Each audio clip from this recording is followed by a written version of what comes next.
Saya berdoa mudah-mudahan Allah meridai kita semua.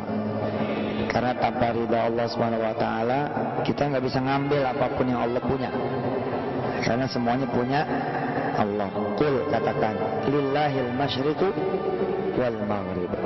Barat dan timur dan apa yang ada di keduanya milik Allah. Kalau pengen, gampang Allah bilang, yahdi may yasha. Aku kasih tahu kamu gimana caranya ngambil, gimana caranya punya, gimana caranya nikmati.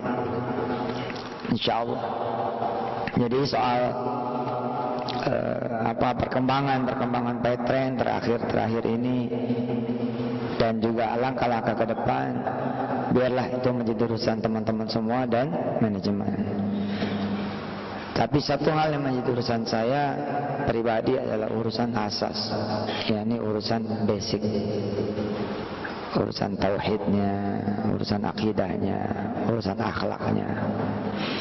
Saya pengen itu ya, semua yang ikut bersama saya bukan cuma dapat duitnya doang gitu, tapi dapat iman, ya, dapat kemudian keyakinan, dapat juga kemudian rasa takut, ya. Rasa takut ini juga harus diminta. Kalau nggak diminta, kan nggak ada takutnya. Takut maksudnya itu gimana?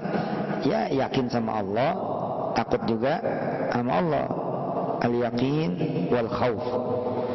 Ya, yakin dan takut. Jadi rasa takut itu juga kita harus punya. Nah, saya pengen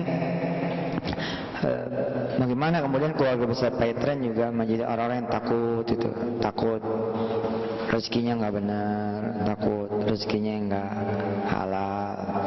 Kalau berbuat maksiat takut Allah ini ngelihat gitu.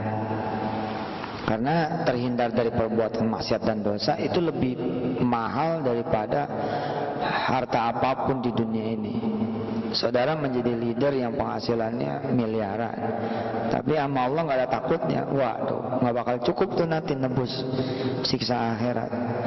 Karena Allah mengatakan di dalam firman-Nya bahwa jika kalian itu, jika orang-orang yang zalim itu, walau anna lil ladzina zalamu, ya, ma fil ardi jami'an wa mithlahu ma'ahu laftadaw bih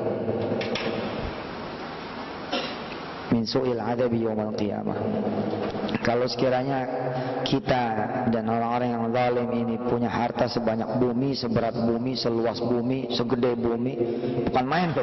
Ini bukan cerita cuma tambang 1-2 gunung doang nih, tapi punya semuanya.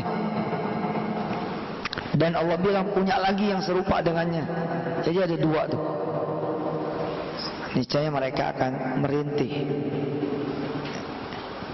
dan bilang sama Allah, aku tebus siksa ini dengan harta yang kau pernah berikan kepada aku ya Allah. Allah bilang, gak butuh.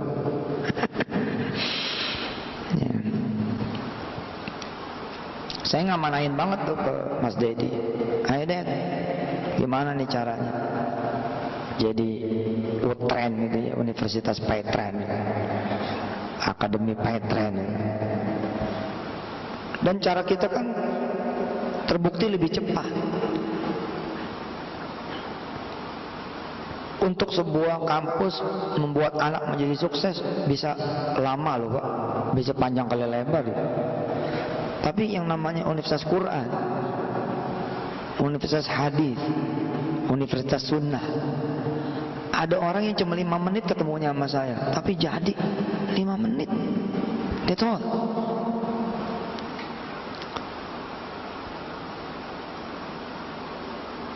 Wala siyama nahnu nata'allam yaumiyan. Bagaimana lagi kemudian kita belajarnya harian. Wong yang 5 menit aja bisa kayak begitu. On TV, just on TV, only on TV. Hanya lewat TV. Oh, Masya Allah. Nah, gimana kita menyengaja ada kurikulumnya. Kebetulan kan bahan-bahan ajarnya kita punya semua gitu. Orang-orang mikirin bagaimana kemudian support sistemnya bagus. Nah, kita ini udah punya support system. Ini nih support system, the best support system. Bahwa Petren ini jadi semacam mangkok aja gitu. Mangkok aja, jangan sampai nggak ada mangkoknya. Mangkoknya lu mesti punya gitu. gelasnya mesti ada gitu.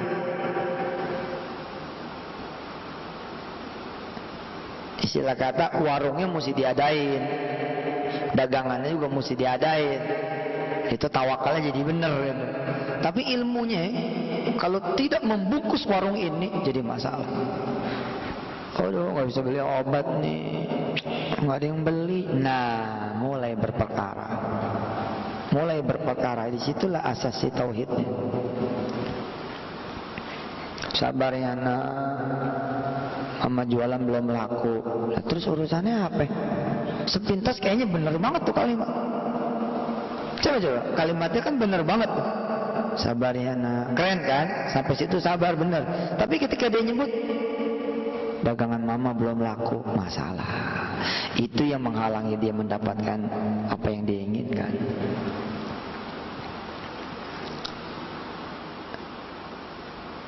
Dan ini perlu ilmu gitu, perlu belajar. Nah, saya mau ajar.